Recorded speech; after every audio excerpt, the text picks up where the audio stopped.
Hello and welcome to this edition of Defacto Review, a weekly roundup of the biggest stories shaping Mongolia.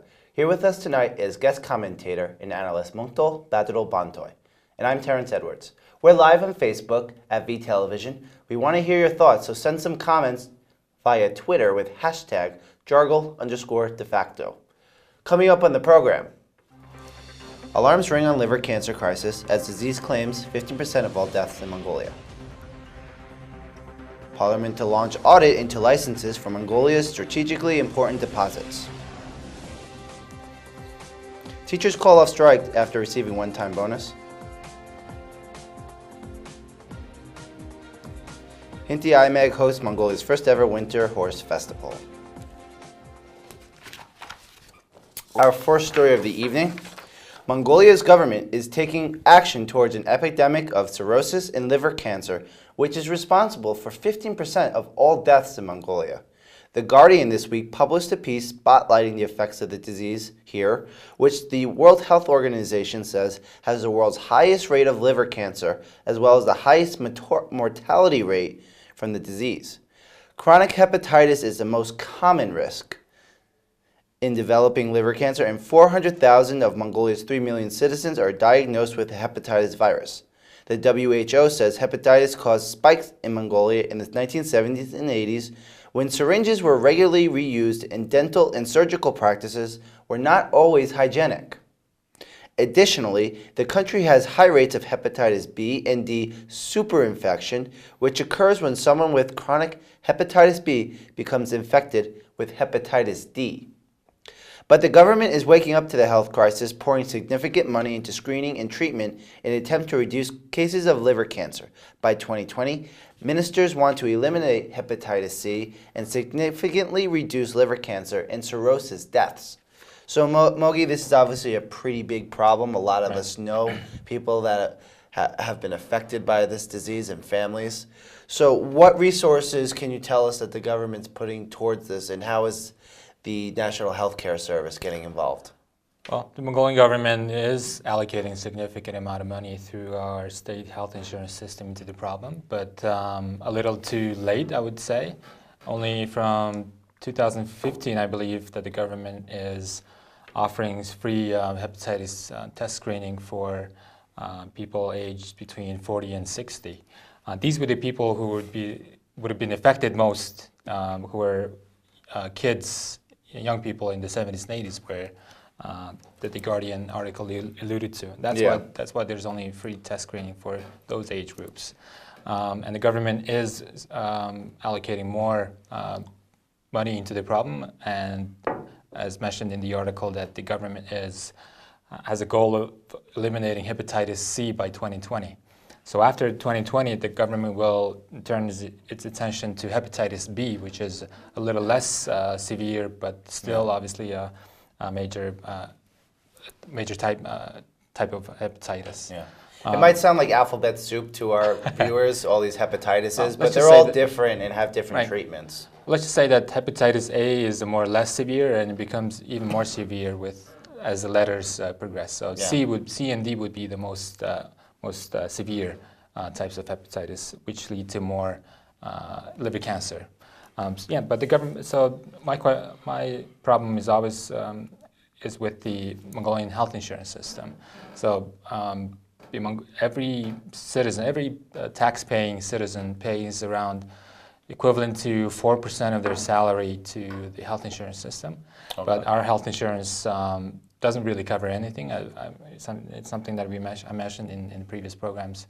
So someone with a state and health insurance card get around only 20% of their medical expenditures covered, and 80% is covered personally. So, which is why so many people go abroad to get treatment. Of course, because now few people use the health insurance system, it sort of becomes like de facto tax, really, meaning that citizens are unable no reference to the show. People are unable to really utilize all the money that we pay into the health insurance system. So thankfully, next year's budget is being discussed in Parliament right now. They're talking about separating the health insurance fund from the general Social Security fund, because and only using the health insurance fund only for medical purposes. So the way it was until now has been putting all of the money into one pool. So this would be the pension fund, the unemployment benefit fund, maternity fund. All of those would be bundled into one sort of fund. Yeah. And then it would be allocated according to what the budget is passed. So that has created a lot of problems where the government does not use all of the money that's been paid for specifically for the health insurance into the health insurance, the medical system. So separating it would be the first step. Now the next step would be to using all of that money for specific purposes to, let's say, my wish would be to sort of tie other public services, state services, with the health insurance system, meaning that if you say, if you get an annual medical checkup, you'd be eligible to get other state services, for example. So this would, increase the early diagnosis, which would lead to less severe problems in the future. So that would be the first step, I think. And early diagnosis, I mean, the article was mentioned as one of the main contributors to death because people aren't treating it soon enough. Right. Anecdotally, me and talking to my friends, they never really get their annual medical checkups. It's if you have a private insurance, it would be like a requirement, right, to get annual checkup to reduce your health insurance premiums. But here, you just pay into the system and don't know how to really use it, and it only pays at the most 20% of your medical expenditures. Yeah. And people generally don't know how to get benefits from the state health insurance system, which we pay 4% of our salaries into the system, which is not small amount. It's a significant amount of money that's pumped into the system. Yeah, and there's of course no shortage of people unhappy with how health insurance is handled in Mongolia. There's plenty of people that say they wait far too long waiting for procedures, and there are even deaths of people who never got in time to the doctor. Right. It's not like the American system where if you go into the ER doctors have a responsibility to treat you right on the spot. On the spot, whether you have the money or the health insurance. Yeah. Right? So you don't have that kind of system. So here is sort of like upfront payment for all of your, even if you have a life-threatening injury or disease. The doctors will, even if it's a state hospital, the doctors will ask you for your money. Like first. So much in Mongolia, it's just bureaucracy waiting and handing in paperwork. And the Social Security experts who I've talked to say that the amount of money that tax-paying citizens pay into the health insurance system is actually pretty enough to make the medical system much better, to be able to pay the doctors their due wages. Doctors are threatening to strike these days, and they're like half of the average salary that Mongolians get, the doctors. So there's enough money there. So separating it from the general bigger fund is the first step. Yeah. Next step would be to spending it wisely, of course. So let's go over the treatment options in Mongolia. Right. It was pretty limited. There was nothing some years ago. Right. Now there actually is places for Mongolians to go, I understand. Right. So one of the things that we've been able to do in the last couple of years was there's a foundation called the Onum Foundation. So the person who created it created to raise awareness about hepatitis and liver cancer. So because of the public campaigning, they were able to get the attention of the government. And through the Onum Foundation, they also been able to get subsidized medicine for hepatitis. So there's an American big pharmaceutical company called Gilead Sciences that created, I think it was the most effective and the cheapest medicine against hepatitis. Okay. And the government, from the government side, they're allocating a lot of money and offering free screening, subsidizing most of the medicine. So a medicine that would have cost $10,000–$20,000 is now costs $10–$20, and probably around $200 just to over the course in a couple of months to completely eradicate hepatitis from your system. So somewhat encouraging, yeah. Right. So from Gilead Sciences, they're doing it because they want to create a test case for their marketing, obviously, right? So it's a small population, so we can take for them a lot of money to, fix an entire country, eliminate hepatitis from an entire country. So obviously they want to use Mongolia as a test case to be able to market their hepatitis medicine to the broader global population. So it works both ways, right? So anyone whose ages between 40 and 60, they're able to get free screening. And from my understanding, from January 1st, they will start offering free test screening for people younger than 40. So from next year, I think it's everyone's obligation, whether you're young or old, to get hepatitis screening and to get it diagnosed as early as possible. That's from the National Center for Health? Right. So yeah, please encourage your family and loved ones to go get a checkup if they haven't already. Right. Okay, let's move on with our second story. License holders of strategically significant mineral deposits will be subject to audit by Parliamentary Review Committee. Monsame reported that the audit will determine whether license holders are fulfilling their duties, including the socio-economic assistance owed to local communities, or what's known as a social license. Also taking part in the audit are the National Audit Office of Mongolia, the Ministry of Mining, the Mineral Resources and Petroleum Authority, the General Department of Taxation, the Customs General Administration, and the General Agency for Specialized Inspection. So lots of cooks in this one, lots of agencies, yes. Right. Okay, but basics. Right. What is a strategic deposit and what mines exactly are we talking about? So strategic deposit is a term that we came up in 2006 minerals law.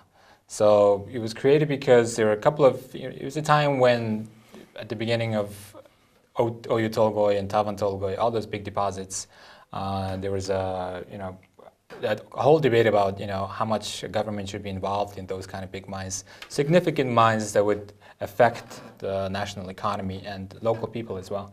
So basically what it means is that a strategic deposit is a mineral deposit if utilized has a significant impact on the national economy and the local economy as well. So there's around 20 or so strategic deposits according to the law. Okay.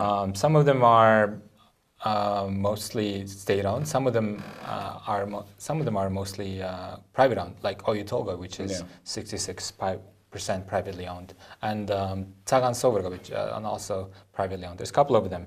So what the government is trying to, I guess, do is to see if they're fulfilling the duties of a strategic deposit, meaning are they do they have enough impact on the local and the national economy and so on. But I'm a little skeptical about the timing of this audit and why actually they want to do it. I mean, what concerns you about the timing?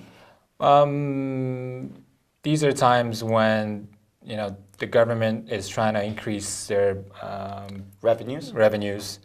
There's debate going on about how much actual social impact these big mines are actually showing. Oyu Tolgoi could be a good example of what a company with a good CSR policy is doing. But yeah, of course, they've introduced a sovereign wealth fund for their Hambaget community. Right. But as far as for the other ones, I'm not sure that I'm not sure that they're doing what a strategic deposit is supposed to be doing. So. Sure. You look at Ernet, Tsagan Sovrga, Narin Sukhet. Right. We don't hear as much news about what they're contributing. Right. And if you look at them, they're all mostly state-owned. Yeah. And it's important that the social license idea, because all of the tax money that these mines pay into go to the central government, and then they decide what comes back. Right. So it is an important part of this agreement. Right. Not just a strategic deposit, but actually what the minerals law was amended in 2015, I believe. And what it said was that a small percentage of the royalty that the miners pay are supposed to be given to the local government.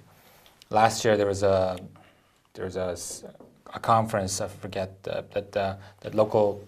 Last year was a Gobi Regional Mining Conference that was held.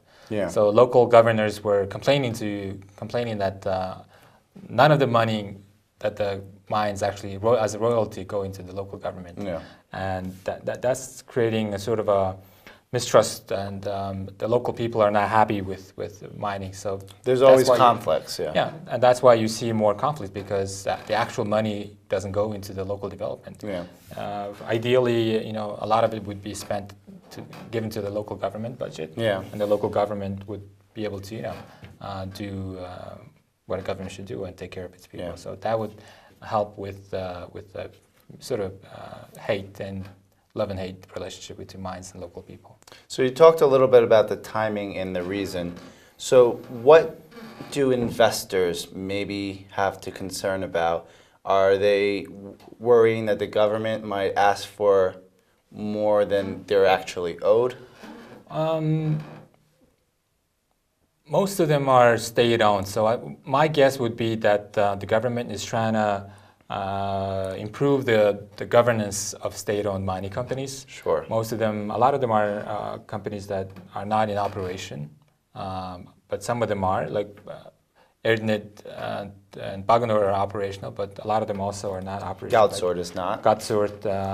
I believe Askat is not. Askat, the big silver mine. Tumurte is not also in operation, but most of them are state-owned. So I think they want to increase the governance. And that would certainly be welcome. I think a lot of people would like to see these companies be run a little better. You're right, but it's a state-run audit, so I'm not sure what the results will say. Perhaps a third party would be more appropriate. It would have been, yes. Yeah. Well, we'll definitely keep our eye on that one. For our third story of the evening, Mongolia's public school teachers have called a strike after government agreed to a one-time bonus of 516,000 tugriks to each teacher and educational worker.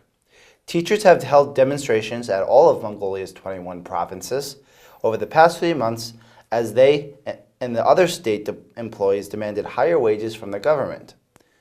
News.mn reported doctors too joined the efforts and specifically targeted the $5.5 billion economic rescue package from the International Monetary Fund, which restricts some of government spending.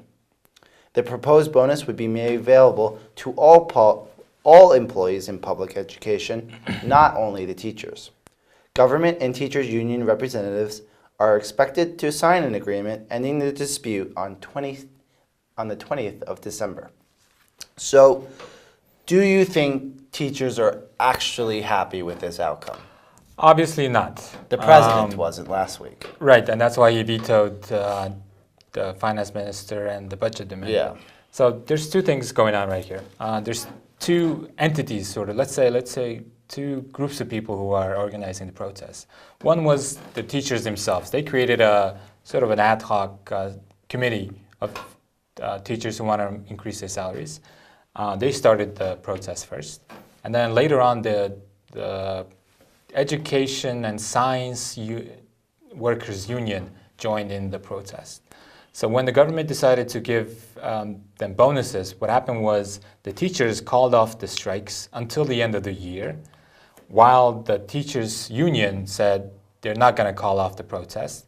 And actually tomorrow they're supposed to hold a protest. So, the bonus thing has divided up the teachers themselves. So the teachers themselves actually are they've been fighting this for several months. So, one-time bonus sort of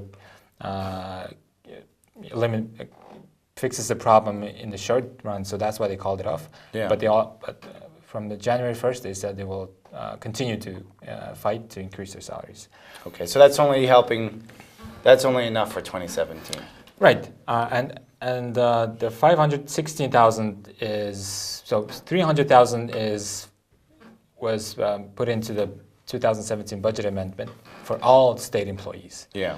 The 216,000 on top of it is just for teachers. Yeah. And it's a performance bonus thing that was always available. Yeah. But the key word is performance. So if some teachers had a good performance, they would have gotten bonuses. Some of them. But what's happening now is that they're going to give performance bonuses to all teachers, regardless of their performance. Okay. So this is sort of a way to sort of circumvent the IMF agreement. Like you mentioned, the government cannot increase state employee salaries until the end of 2018. So sort of the government hands were tied, but they're sort of finding ways to circumvent it and using the word bonus by saying that it's not actually a salary increase, it's just a bonus. So it's only a short-term remedy. But if the director will give a graphic, I wanted to show you something of why the teachers are the teachers' protests have merit. Yeah. So this graphic shows you the percentage of public expenditure in education compared to the GDP. Yeah. So if you look at 2002, it was 6.7% of the GDP, equal to it. And if you look at 2015, it's 4.3, meaning pretty that steady decline each year. right. So this means that as the economy grew, the education expenditure did not rise with it. Yeah. Which has always been a complaint. Right. Coming from Mongolia. Of course. And the second line shows you the percentage of expenditure on education as compared to the general government expenditure. So in 2002, it was 18.9, and in 2015, it was down to 14.1%. This shows you that the teachers do have merit, right?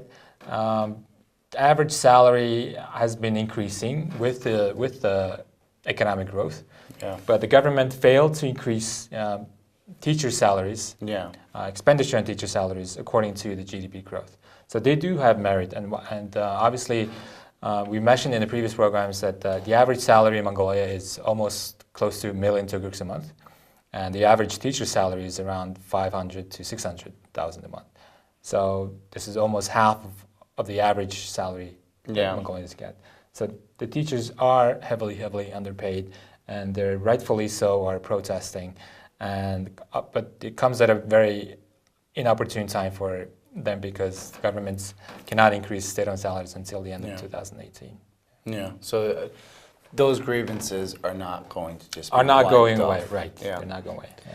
So let's just talk a little bit about the Mongolian recovery. You talked a little bit about how the impact has not always been felt by people. Right. Mm-hmm. Now we have a bit of recovery since Mongolia signed this $5.5 billion rescue package with the IMF and partners. Are there signs that the people of Mongolia are feeling this recovery as well? I wouldn't say so. The only people right now I think feeling the benefit is people working in the mining industry. Sure. They have more work now. Right. Coal mines that were increasing their operations. More exploration this year compared with last few. Right. So I would say the general population haven't felt the economic recovery yet. Yeah. But that's just the nature of economy, where effects of it are felt later on. Yeah. And the effects of a boom and bust, they're felt later on. So I wouldn't say that general people haven't felt it yet. And but what the government should focus first is cutting the budget deficit, because that's where I think the big problem is. Budget deficit is high, and the government takes out very expensive loans from both international and local markets. The local treasuries are 12%. Yeah. On just 3 months treasury is 12%. So they borrow at a very high rate just to fill the budget gap. So my biggest hope would be government should cut its budget first and then focus on what should be done for the general population. That's where it should begin. Yeah, it's not a bad line of thinking, that's for sure. Right. We have one more story for the evening. Khentii Aimag hosted Mongolia's first ever winter event for horses, called the Steppe Horse Festival at Bat Norov Som on the 4th and 5th of November, Gogo News reported. This year, young and state-honored horsemen rode with 2,000 horses to the festival. Activities included a horse race, an exhibit for famous horses, and a parade. Hot food and beverages were served, and souvenirs were sold to tourists. So, what do you think of this idea? Is this something you think that can attract more visitors to Mongolia? Sure. You know, tourism is supposed to be one of the options of diversifying the economy, right? So we should move away from mining into. Second thing is agriculture, and then and the third thing is tourism. So having more festivities like this is good for Mongolian tourism.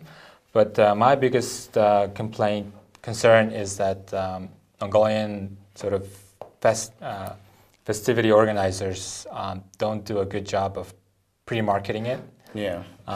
You only found out only a week ago it was reported in local media. Yeah. I wasn't aware of it until I heard about it just before. If the local people only find out like only less than a month ago, imagine how hard it would be for a foreign tourist to plan all this kind of stuff. So there are a couple of good festivals that are organized pretty good. One of them would be the Golden Eagle Festival, right? Sure. It's probably partly because it's organized by an American company, Nomadic Expeditions. So, you know, looking at that festival, an amount of foreign tourists that come to see it is compared to other Mongolian festivals. You know, the scale might be even bigger than the Golden Eagle Festival, but percentage of foreign tourists, number of foreign tourists there is drastically different. Yeah. So I think the biggest difference is that these foreign tourists, they like to plan things ahead, right? You know, saving for the entire year and spending it on 1 or 2 vacations trips in a year. So if you want to organize this kind of stuff, I would recommend them to set the date like almost 2 years in advance at most, 1 year at least. And then give that... That'd be quite hard for Mongolian culture, though, wouldn't it? Sure. Well, I'm not sure if it's culturally conflicting, but it's just the way one of the things that Mongolia needs to improve on, right? Yeah. So if you set the date 1 year in advance and you give it to the tour operators, and the tour operators will start marketing that festival 1 year in advance. So, you know, Mongolia, we see a lot of articles on how Mongolia is one of the most exotic travel destinations, right? In the top 10 in a lot of times, right? Often a caveat that people aren't going to. Right. So, you know, I think we got enough people in the world, you know, have Mongolia in their bucket list. Yeah. So if you look at, search on the internet, you probably see Golden Eagle Festival and Nadum. Yeah. And then what else, really? Yeah. And we need more types of these festivals that are more in advance. Yeah. I always recommend to people that when they're visiting Mongolia for the Nadam Festival, that the Ulaanbaatar event is not really the one to be seen. I always push people to go out to the countryside. Right. But organizing it is much more difficult, obviously, without scheduled dates to visit. And a lot of it, I've been told, is superstitions with people don't want to set a date because they feel that will bring bad luck to that date. So it's an issue to deal with. Sure. But an issue that we have to overcome. Yeah. If we want to become successful as a tourist company. Exactly. Yeah. And the tourist companies will have to negotiate and encourage these communities to try and find the middle ground there. You're right. So that's our program for the evening. We hope our briefings give you a leg up as you enter the new work week. Any final thoughts, Mogi? I know I always surprise you with this one. I'm interested in what happens to the teachers' protest on Monday. So it's a little sad that the organizers have split in two. It's not the first time that's happening. Well, our ruling party is split in two right now. So. So was the last one. It seems like the theme of the topic, people splitting into two groups. So that'll be something I'm going to watch tomorrow. Okay. Well, good evening and good night, Ulaanbaatar. Good night.